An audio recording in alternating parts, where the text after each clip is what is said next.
begin. Buongiorno. I'm very pleased to be hosting this series of investigative case histories, and there's going to be 4 of these sessions across the festival. This is the first one. This one is with Paul Redoux, and it's about tracking assets. And I'll be doing one tomorrow about laws of access, so that will be legislation that gives you a right to access information. There's going to be one on environmental information on Saturday, and then one about social media by Paul Lewis from The Guardian on Sunday. And you can see those in the program. So I hope to see you at some of those, if not all of them. So this beginning one is with Paul Redoux, and I met him at a conference in Jordan and was really impressed because I'm not a financial journalist. I'm, I guess, an investigative journalist. But no matter what kind of journalist you are, eventually you find that you need to understand companies, because companies are of interest not just because they perform a lot of public services now, throughout the world. So in Britain, for example, we have G4S, Serco, that run a lot of our immigration and asylum centers. So if you want to try and find out about that, you need to understand company accounts, you need to understand financial information, to understand immigration and asylum. Tax avoidance is another issue that's becoming very important, and how people try and avoid paying tax is increasingly an issue, and in order to do that, you need to understand how do people move tracts of money around the world in order to take advantage of low tax or no tax jurisdictions. And also, I guess finally, I would say corruption, because no matter what you're investigating, whether it's financial or politics, health, education, there's always a temptation when it's other people's money to put it in your pocket. And especially if there's no accountability or if there's a lot of secrecy around that those transactions. So the main way that you try and dig into how this money is spent is you need to understand financial and company accounts. So I was really, really excited when I went to Paul's session in Jordan, and it just opened a whole world of this whole new world of sort of financial asset tracking. It's almost like being a bit of a bounty hunter or something. And in fact, I met a guy in London who used to work for Kroll as doing corporate intelligence, and his job was basically asset tracking, a bit like what Paul's going to talk to you about. And he then went on to become a thriller writer, a novelist. His name's Chris Morgan-Jones. And so he's basically used what he did as an asset tracker in this investigations firm and made it as a whole series of thrillers. So it is actually a really intriguing and exciting field. So I'm going to hand over to Paul to tell us all about it. Thank you, Brooke. I won't be able to tell you all about it because I don't know it. I don't know all about it. But I can talk a little bit about my experience and the experiences I encountered together with the investigative reporters, the hackers, and the activists that I work with for the past 10 years, 12 years almost. Now, we investigate across borders, and one of our main skills is we know how to follow the money. We follow bank accounts, we follow companies, we follow persons, we follow criminal groups. We investigate from the drug cartels in Mexico to the organized crime groups here in Italy, the mafias of Italy, or the Eastern European organized crime groups. And the first thing we're doing when we're starting an investigation into a criminal group is we are trying to understand the criminal group. Now, criminals are very, very resourceful people. They are amazing. And I'm talking about the high-level criminals, the people that are operating across borders, the people that are dealing in billions and billions of euros. the people that affect the lives of many. These are not just some dumb guys from the corner of the street. They are really, really clever. I mean, imagine Bill Gates, who instead of establishing Microsoft, would have started to establish a criminal network. Now, some of those guys that are out there are at that level. They are just amazing, and they're very, very creative. Now, this is not to say that I admire them. I don't admire them. I think that what they're doing is wrong. But in order to understand what they're doing, you have to behave like them a little bit. You have to be able to work across borders and across cultures. One of the things that help these guys a lot is that they don't care about, religion, about color, about whatever other problems are in the world. They only care about the money. This is why whenever we are investigating high-level corruption cases, or let's say high-level arms trafficking, we'll see, for instance, in the Balkans, Serbians working together with Albanians and with Kosovars. They don't care about their ethnic divide. It's all about the money. And ideology doesn't play a huge role in their work as well. Again, they don't care about ideology. Yeah, you might have some terrorist groups that are a little bit about ideology, but if you dig deep down into those businesses as well, you'll see that in the end there are people that profit out of terrorism as well. So now we realized at first that we need to establish networks in order to follow the money across borders. We also need to find really, really good people on the ground. Without the people on the ground, without the people that can feed us with information from Colombia, from Brazil, from Mexico, we would never have been able to uncover money laundering that takes place in Eastern Europe through Latvian banks, for instance. And I'll give you some examples right away. Big corruption and big organized crime, it's always cross-border, and sometimes it's global, not just regional. Now, I'll actually dive into one example. We are employing lots of infographics in our work because we believe the infographics help pass on the message a little bit better. Because investigative reporting and this type of investigative reporting on following the money can be quite burdensome, can be quite heavy. I mean, you're tracking down companies all over the world, and there's lots of records, lots of company names, and I don't think any of you would be interested in reading 2 pages of company names. I mean, you'd rather spend your time reading something useful to you, or a few pages in a good book. This is why we're trying to solve this situation a bit, because deep investigative reporting is about lots of companies, it is about lots of persons, it is about bank accounts, it is about boring stuff in the end.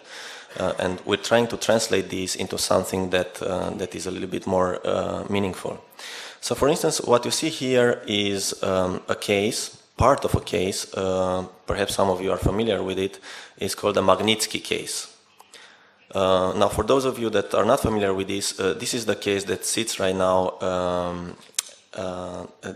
It's a case that created lots of diplomatic problems between the United States, Russia, and now also the European Union. And this is because Magnitsky was a lawyer living in Moscow, working for a corporation. And he found out about a huge scam, about hundreds of millions that were siphoned, that were stolen from the Russian budget.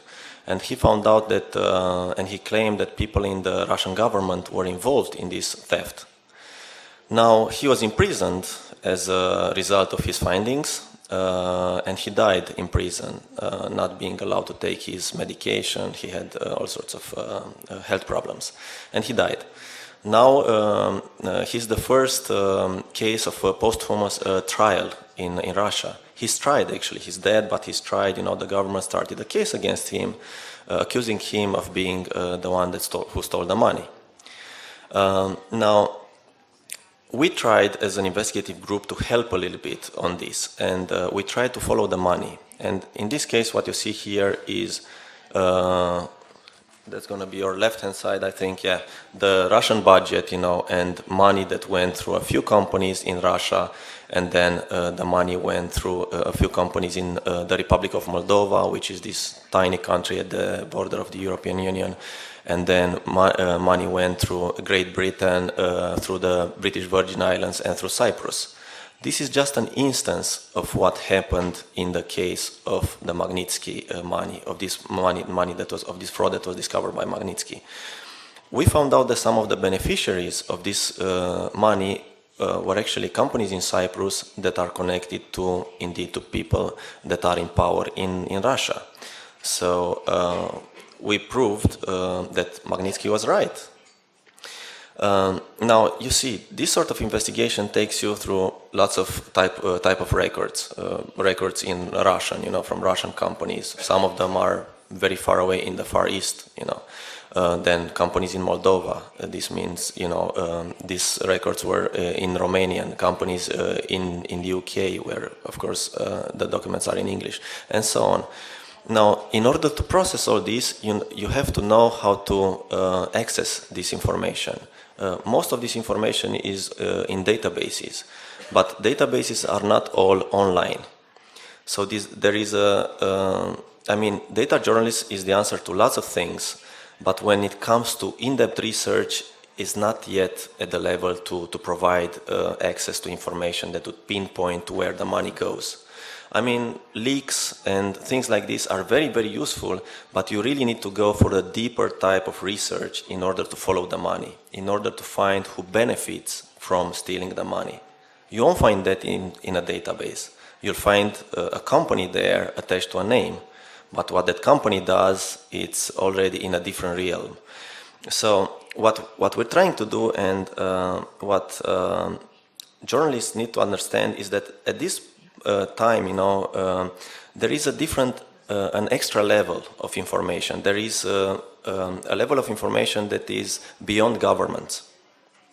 Freedom of information requests work very well at the national level, and when you put the puzzle together, you get some data with this freedom of information request in Italy, and you combine that with the freedom of information request in Slovenia. That's all good, But a lot of the information is outside of the reach of governments, outside of the grasp of governments.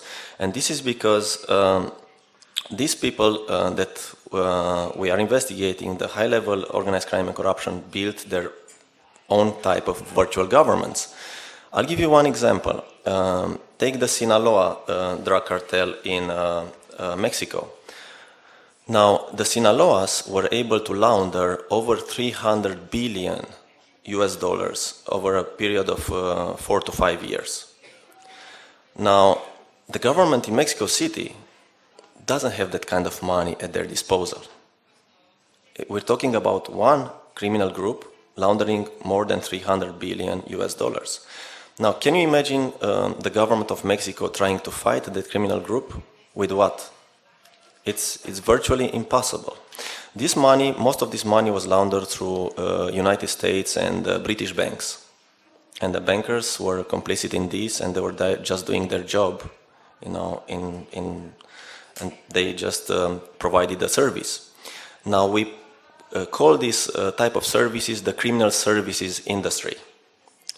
And the criminal services industry is something that help organized crime figures a lot, and something that help corrupt politicians a lot. These are armies of lawyers, of bankers, of accountants, and everybody is just doing his or her job. They sometimes choose to ignore the fact that they're part of this bigger mechanism where you have a lot of money laundering. For instance, here, if you talk to any of the people in this chain of companies, they would almost always tell you, well, I didn't know where that money came from. My company was just used as a conduit.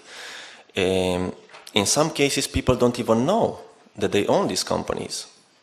Now, this Magnitsky case is part of a much bigger case that we investigated and that we dubbed the Proxy platform. Now, this is already that level, that's that suprastructure that is above government levels. What you have here is And I'll just give the example of one company. Oh, can you put the image on? Yes. Yeah. Okay. Yeah. So what you have here, is one single company called Tormex. Now, Tormex Limited is a company from New Zealand that had a bank account in Latvia, in a Latvian bank. The bank account of Tormex was the place where about almost $700 million went. But when you check the paper records of Tormex, when you check who's behind Tormex, you'll find out that there is a guy from St. Petersburg who has no idea that he is the owner of this company. He had no idea that he was the owner of Tormex. So in this case, we're talking about stolen identities and about proxies. Now, this is one of the main tools that organized crime and corrupt politicians are using, proxies. Sometimes the proxies, the representatives, the dummies, the straw parties, if you want, that replace them in some companies, are aware of what they are doing. Sometimes they're partially aware. I'll give you one example. There was an arms deal, an illegal arms deal between North Korea and Iran. Now, a plane loaded with weapons left North Korea bound for Iran, but it stopped in Thailand for refueling. And there the law enforcement just raided the plane and found weapons. And the law enforcement started investigating this. And they found out that the shipment was carried out by this company called SP Trading, another company based in New Zealand. And they checked further and they got from the New Zealand Registry of Companies the owner of the company. And this was a lady by the name Lu Zhang. Now, Lu Zhang was a Chinese national that moved in search for a better life to New Zealand. She was living in Auckland, and she was flipping burgers in a Burger King. She had no idea that the company that she was involved with was dealing illegally in arms. Now, if you Google the name Lu Zhang, or if you go to the Romanian Registry of Companies and you search for the name Lu Zhang, you'll see that Lu Zhang has companies in Romania as well, has companies in the United Kingdom, has companies all over the world. What she was doing was she was signing the paperwork for these companies, and she was given about $50 per company. Now, the moment she signed, she became responsible for what that company was doing, and she's now in court for something that she didn't really do. So you have these proxies, that sometimes are just partially aware and that sign willingly on some paperwork. You also have proxies that are not aware. We have cases from Russia where people were going to a store to buy some goods, for instance, a stereo or a TV in installments, and they had to give their IDs to get this credit. And the ID was used afterwards, again, in quite a few to establish companies that were involved in money laundering. So stolen identities is also something that these guys use. And they're trying to create these secret structures, and they're using the offshore structures of the world as well. I mean, you'll always see companies based in Panama, companies based in the British Virgin Islands, and so on. But what people are not that much focused on is that you don't need an island somewhere in the Caribbean to establish an offshore type of company with complete secrecy. You can establish the same company in the United Kingdom, because you're allowed to have, instead of your own name as the beneficial owner of the company, to have a proxy in the company, an attorney, a lawyer. So the same levels of secrecy are ensured by other countries other than, the usual suspects, the Cayman Islands, the British Virgin Islands, the Isle of Man, and so on. Austria allows just anyone to establish Privatstiftungs, private foundations, that can be used just the same as offshores. So when we're talking about secrecy and offshores, we shouldn't just be talking about those islands. We should be talking about the United States, for instance. The state of Delaware is one of the states that is heavily used by organized crime. And part of this project, part of our proxy platform project, we interviewed the person in charge of the system in Delaware, and we told him, look, there's so much crime that is enabled by Delaware-based companies. And the guy replied, he said, well, we can't kill a great system because of a few rotten apples.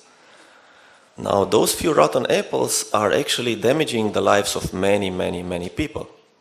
I mean, you look at the economies of countries in Eastern Europe, you look at a country like Ukraine, for instance, and you'll find out that more than 50% of the exports of Ukraine go to countries like Cyprus or the British Virgin Islands. Now, these are tiny countries. Ukraine is a huge country. There's something there that is not quite right.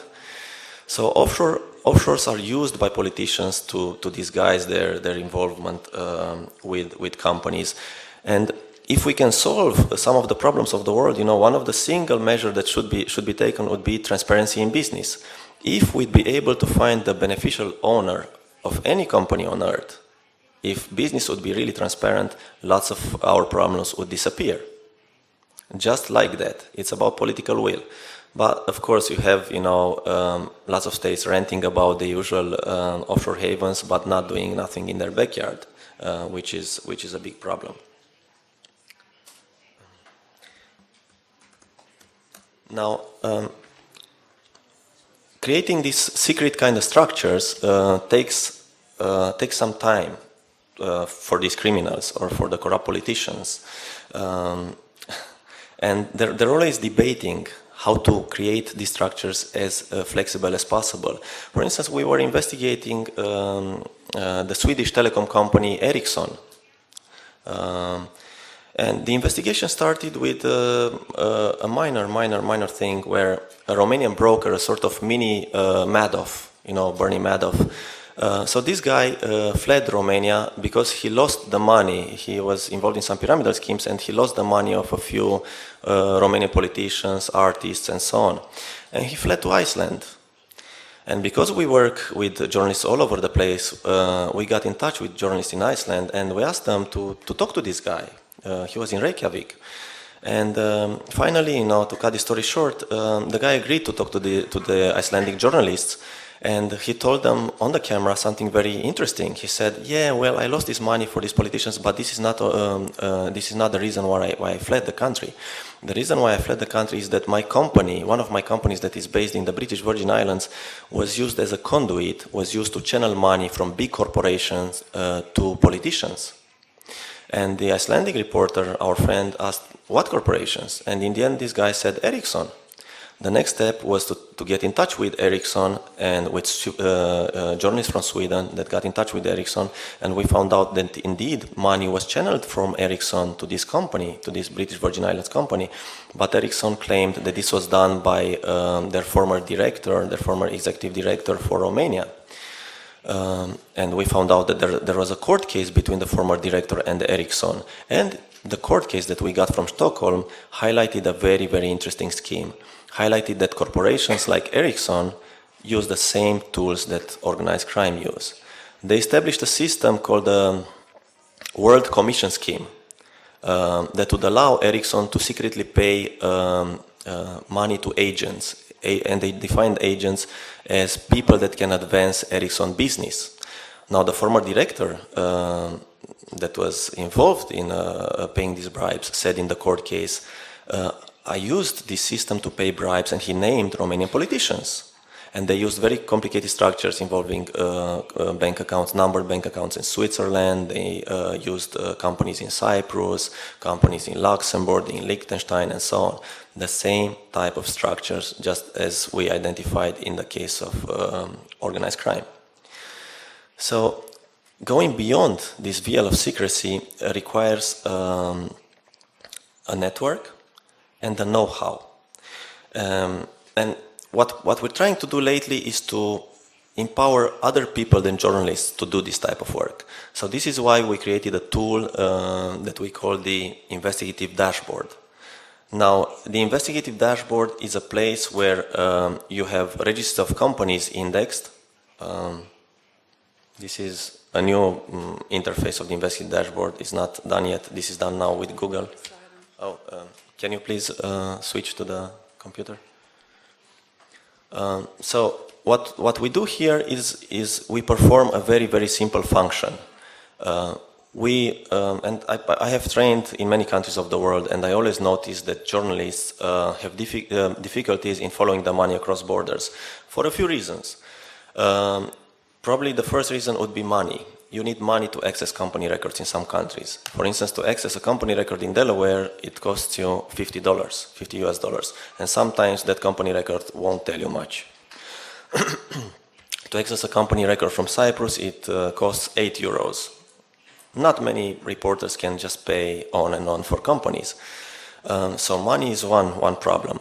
Secondly is language. Lots of the databases where this information sits is in various languages. For instance, the Finnish register of companies is in Finnish. And for a journalist from elsewhere to know Finnish is a bit hard.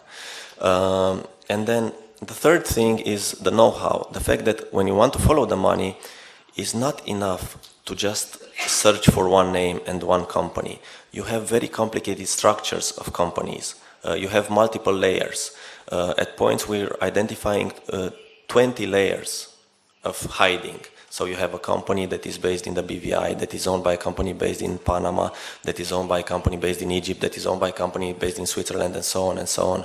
So you have to be able to follow the money, with all these companies, and to look for the point where the criminal network can be broken. And because one thing that's important here is that their strength is that they operate across borders and at a level where law enforcement has no power at all, because you don't have any global law enforcement right now.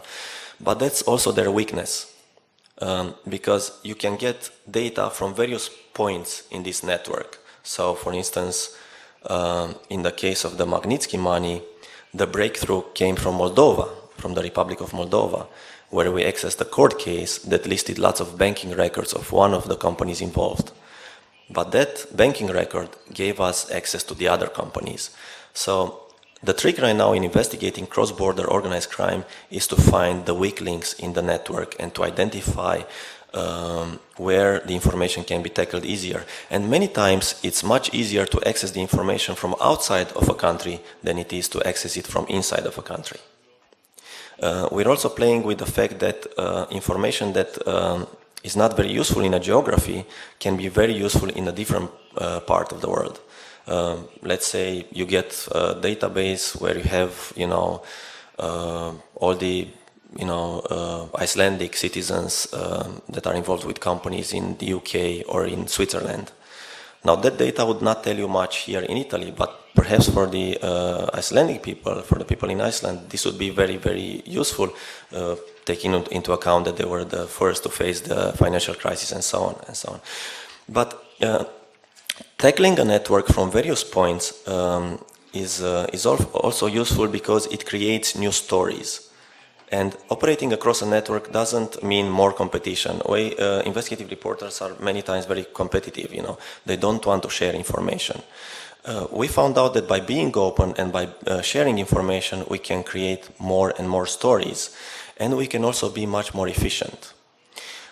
Like in this case, in the case of the proxy platform, when we highlighted all those companies involved in this platform that was not only laundering money from the Russian budget, it was laundering money for the Sinaloa cartel, it was laundering money for the Vietnamese criminal cartels, it was laundering money for many, many organized crime groups around the world. So what we found out when we highlighted all this was that the government in Russia did nothing. The government in Latvia did nothing. The government in Moldova did nothing. But guess what? The government in New Zealand, where more than 1,000 of these companies were established, did something. They struck off the register of companies about 1,600 companies. So you see, you operate across a network, nothing happens in most nodes of the network, but if something happens in one node of the network, this destroys the network, at least for a while. So operating across borders and cooperating with investigative reporters, with activists, with hackers is a lot of power. In my opinion, we're actually living right now a golden age for investigative reporting. I mean, obviously, everybody's complaining about the fact that, investigative reporting newsrooms are shrinking, and so on, and then there's less money. But there is more information. We just don't know yet how to take full advantage of it. We're starting to, but I think, the not-for-profits that are popping up everywhere, and you have now here IRPI, the Investigative Reporting Center in Italy, and you'll probably have more in the next few years. This, I think, is the future of investigative reporting. Because again, when you work in a newsroom, you're limited, not only in terms of resources, because you might be in a newsroom that is supplied with very good resources, but in terms of time, and in terms of skills as well, in terms of know-how. You need to be able to tap into broader knowledge in order to take down or to be able to highlight such criminal networks across borders. And one of the other functions that I want to stress here is that we can be pre-crime. And I know that this sounds a lot like science fiction, but when I'm saying pre-crime is that traditionally investigative reporting would be after the facts. I mean, you report on something that already happens, and this has its usefulness. But I think, especially when you're covering crime, it's very important to try and prevent the crime. And I'll give you one example.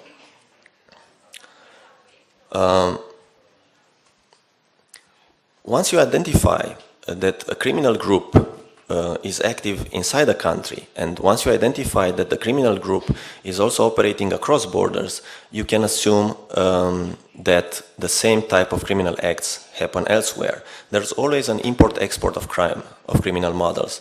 I mean, if you look at the pyramidal schemes in history, you'll see how they moved around from country to country to country. And it's amazing that people have not learned from that, have not prevented that, In this case, what I'm showing you here is an infographic that we used for a story in the Republic of Moldova. I was waiting for a colleague of mine on the Bucharest airport, and he was coming from Chisinau, from the capital of Moldova. And he just ran out of these airport gates, and he told me, "You wouldn't believe what I saw in the plane that I was coming with." And he said, these three guys, these major Romanian mobsters, were in the same flight with me. They were the only ones in the business class. They were enjoying their wines, and they were together. Now, these three guys were only involved in major fraud. One of them was a member of the parliament and stole 60 million worth euros from a bank. Another one was involved in some oil schemes, and these two were actually convicted to jail. And the third one also has a pending court case against him. So these were major criminals coming back from Chisinau. So at that moment we were asking ourselves, what were they doing there? I mean, we assumed that they weren't going there as tourists, So we started checking their businesses in Moldova with the help of investigative reporters in Chisinau. And we found out that they already established a few companies there, and not just usual companies, but companies where they were involved with some of the highest ranking politicians in the country. For instance, a former Minister of Internal Affairs and the wife of the head of one of the secret services in Moldova. Now, we investigated this and we found out that they were about to launch a big business, a bingo network, those bingo games. But they were starting this on national TV in Moldova. Now, what was funny about that was that the same bingo scheme was applied in Romania, and it ended up very badly for the people that invested the money in that. So what we did was we exposed all this before it happened, so that the business didn't happen afterwards in Moldova. So this is what I'm talking about when I'm talking about pre-crime. When you investigate thoroughly, when you back your narratives with lots of documents and with thorough research, then you're actually able to have impact and to change things. I talk a lot, sorry. That's very good.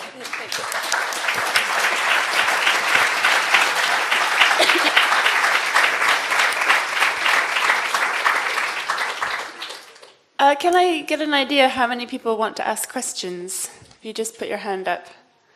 Okay, very good. Okay, quite a few. And do we have a microphone? Is that okay? I think what I'll do is I'll take a couple of questions, and I also have a question as well. My question is, I wondered if you could just very briefly take us through how you look up a company. So let's do that first, if we can, because I think I'd like to just see how do you do that. Like, so if I wanted to look up a company, how would I use your site, and how would I begin? So on the Investigative Dashboard, we have three sections. One of them is the self-serve section, where you have a company name, and you know that the company, for instance, is from Panama. So you have this section where you have indexed. Well, the internet won't work very well, but I'll try.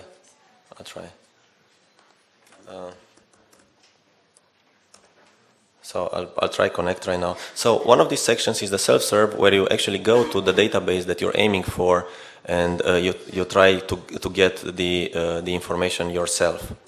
Oh, it's not even connected right now. Yeah. We actually have these databases indexed, and you go to the Panama section and you search for the Panama Registry of Companies. And for instance, in the Panama case, we don't just have the official Registry of Companies, but also the scraped Panama Registry of Companies that was created by a hacker. Yeah.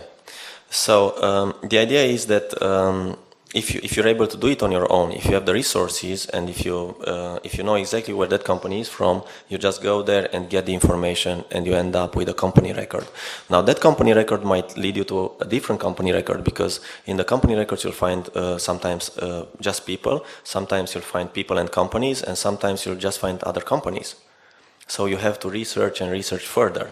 And maybe from the Panama record, you have to go to the British Virgin Islands Registry of Companies. Now this is much harder because this is not online. And what you'll have to do is to get in touch with a lawyer in BVI that would help you with the data. Now that data from the British Virgin Islands might be incomplete and might lead you to another company in the Isle of Man. So you have to replicate the process. So it's an iterative process of searching from company to company to company until you ultimately find the beneficiary of the company. But if you're not able to do all this because of lack of money, because of lack of time sometimes, we have a different section with the Investigative Dashboard. And that section is actually where we have researchers that are skilled into following the money, where you can just ask, you send a request and say, look, I want to know more about this company, and you give us a company name. And there, our researchers are going to be able to help you. Now, sometimes you won't even know that the company is from that location, from that country. Maybe that same company has subsidiaries all over the place and so on. So our researchers are skilled into finding data. But again, this type of research is limited in the sense that we only have a few researchers, and if we get requests from everybody, we won't be able to supply them. So right now we're working on this system, and this is backed by Google, to actually crowdsource business librarians. Business librarians are, these librarians that work with universities, especially business schools, and they have access to an array of databases, and they know how to follow the money across borders. So we want to direct some of these requests towards these researchers. Very good. So who wants to ask a question? Okay, so there's a lady here with a stripy top, and then we'll do your question, and then this gentleman there.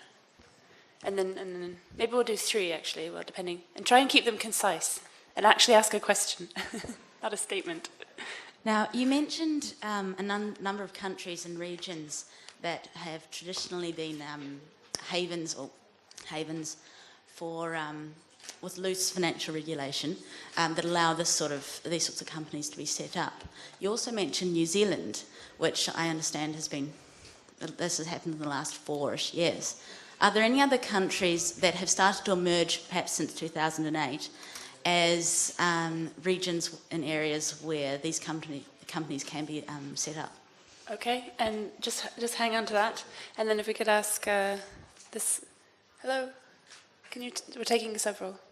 And if you want to ask in Italian, please just let me know and I'll put the headphones on. Yes.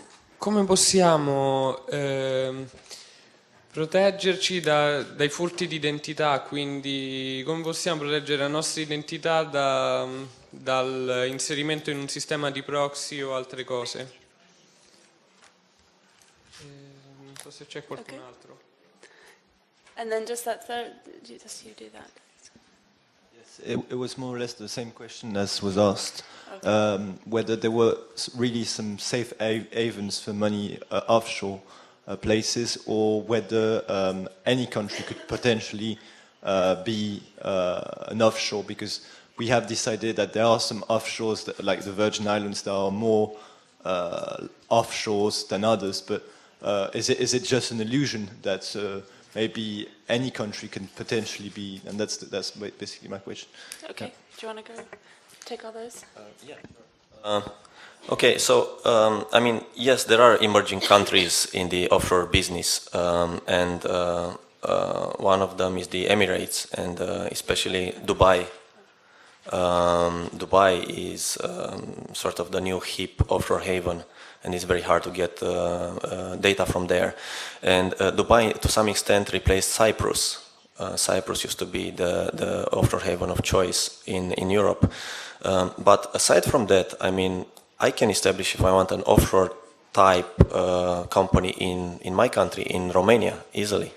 You know, I can use proxies, and we have seen this lots of times. Now again, countries like the UK, you can establish offshore type of companies, and I'd say that most European countries allow this proxy system, where you're not forced to disclose the ultimate beneficiary of a company. So, talking about stolen identities, you can't stop identity theft right now. I mean, it's so easy. We're all keeping our data in our computers, perhaps scans of our passports. And a scan of our passport is all it takes in some cases to establish a company. It comes down in the end to the registration office. Again, it comes down to the people that accept those papers to establish companies. And they should be trained, and they should do a little bit of due diligence whenever someone tries to establish something with your papers. Now, you know, most banks in the world have these know your customer policies, and they look nice on paper. It seems that, you know, nobody can open a bank account and hide behind that bank account and so on. But that's not really the truth. The truth is that banks accept money from various sources, especially in the times of crisis. You know, they see it as their duty to survive and to make profit and all that. So that the due diligence that is performed for many banks in the world is very shallow. Like, for instance, they say, yeah, this bank account was opened by a New Zealand company, and the shareholder of this company is this Lu Zhang. And I checked the internet for Lu Zhang, and she's not involved in nothing criminal. So, of course, I allowed the bank, the account to be created. Okay, some other questions? There's several in the back. Let's get this lady in the front. Oh, you passed her. Oh, well, there we go. He's determined. Sorry for taking your spot. That's all right. I get a question. You're mapping out networks of companies and people and banks. Are these networks scale-free? So are some of the nodes super connected, whereas these other nodes are really loosely connected to the network? Because this would have implications when trying to take down a network, right? If you try to take down a scale-free network, it's better to go against the super connected nodes than just to randomly drop companies or drop people from the network. So are these networks behaving in a scale-free manner so that? Okay, let's take a couple more as well. Why don't we do the person next to you there? Okay, I know that you've already talked about this, but I would just like to ask you if you could guide us through an example that I will give you, just step by step what to do. For example, I'm from Montenegro, and there is a lot of investments from unknown offshore companies, and there's a word around the suspicion that many of these companies actually have people from the government or local people behind. So let's say that there is an offshore company that's investing, I don't know, in a hotel resort in Montenegro. So we go, what do you suggest? For example, which site do we go to investigate this company? And if we manage to get the name of the person who registered that company, what are the next steps to go? And if we have the suspicion that it is actually the local person that's behind. Thank you. Okay. And I'll just do one more, and then we'll go to you. Is this lady here? Excuse me. Yes, this lady here. Hi. I'm doing a journalism course in UK, and we have a great emphasis put on law. I'm doing law exams this year. And what would you say about the law implications? Have you ever been taken to court on the defamation or breach of confidentiality or anything like that? And how do you deal with that if it's so international and it's spreading all across the borders? Thank you. Okay. Yeah. So have you got all those? Networks, Thank you. Montenegro, law. Yes. Actually, I think the first two questions are connected somehow through a network. So, yeah, I mean, what we're doing many times, I mean, we're using social network software, in order to map networks many times. We're using software like I2, the Analyst Notebook, and so on. But what we found, and that is interesting, is that you can have a large volume of data and look for the most powerful hubs, so the places with the most connections. But that is that's usually not where the story is. The story is with the loose connections. Just one example. We were investigating this Russian mobster, Russian oligarch involved in all sorts of businesses, and we knew that he was heavily using Cyprus-based companies, and we knew from sources that these were his companies. We had the names of the companies, and we mapped them, charted them, found lawyers, found lots of proxies, and we created these big maps, but we still couldn't connect the mobster to these companies because it was all done through proxies, and this mobster is one of the clever ones.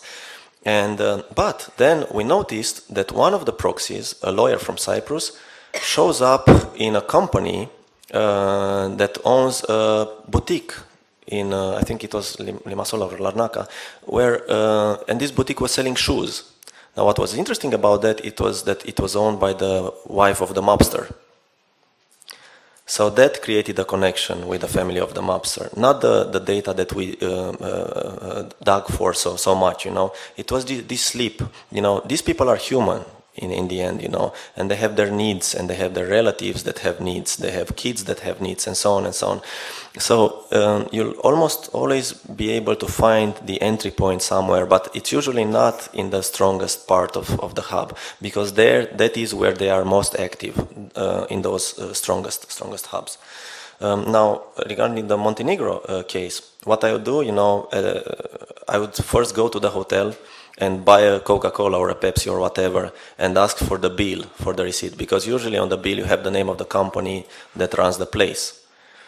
And then I would start searches, and if you end up with a company so I would first start searches in the Montenegro registry of companies, and from there in the Montenegro land registry, and I know that these searches are possible because we work there as well. We work with an organization called MANS that is very active in this area there, and they ask us for help with tracking down offshores and so on. If it's a company from Cyprus right now, it's very easy to get the records from Cyprus, and if it's a company from Russia, it's very easy to get the company record from Russia. You only have to get in touch with the Investigative Dashboard or with the journalist from Russia that has access to the Russian registry of companies. And I'm talking about Russia because I know the Russians own lots of hotels in Montenegro. So again, the idea is to follow the money and follow the money through various countries. And again, sometimes you'll only end up with proxies, with lawyers and all that. But then what we do in such cases is we call up the lawyer and we say, look, we're going to put your name in the story. You are the owner of this company on paper, and look, the company is now in court for money laundering. So, and sometimes the lawyers agree to give us the real beneficiary when they feel that they're cornered. So it happened a few times, not always. And this comes also to the legal aspect. Indeed, when you report across borders and when you publish stories and you create databases in many countries, you're liable in various jurisdictions. We have a court case right now that takes place in Maryland, in the US, in Riga, and in Moscow. you know. Now, we defend this by using our liable insurance. We're probably one of the only organizations in Eastern Europe that has liable insurance. Liable insurance is crucial when you do this type of work, but it's not handy for everyone. It costs money. It costs us probably about $40,000 a year, which is for many organizations just to throw that money out of the window. You know, it's, well, for us, it's not throwing them out of the window because we have such cases. And what's more important than having these court cases and having a defense in these court cases is that we're backed by this insurance and by good lawyers. So usually mobsters or corrupt politicians would start by trying to bribe you at first, to not publish their name, to not whatever. Then they threaten you, and the first part of the threat is almost always legal threats. They're threatening to sue you, and it's not them directly, but the law firms, the fancy law firms that they hire. Whenever we get a letter from such a law firm, we have our law firm responding back, so that they see that we mean business. We're not just some organization that is left out there. And this is very, very useful to us because most cases don't end up in court. We just send them the letter and we say, look, we think that what we did is right and so on, and it's all based on the records anyway. Fact-checking is very, very important with us. And this also comes from our legal responsibility. So we have to fact-check everything and to source everything. I say that 95% of the information we're using is public information. It's not some secret information from a source that doesn't want to be disclosed. It's public information and we post it on the web. Great. I'm afraid that we're out of time because we have another session in here at 1 o'clock. So if you have any other questions, I'm sure Paul will be around at the back to answer them. And hope that you can come to some of the other sessions. The next one is tomorrow at 2 p.m. And please join me in thanking Paul Radu. Thank you.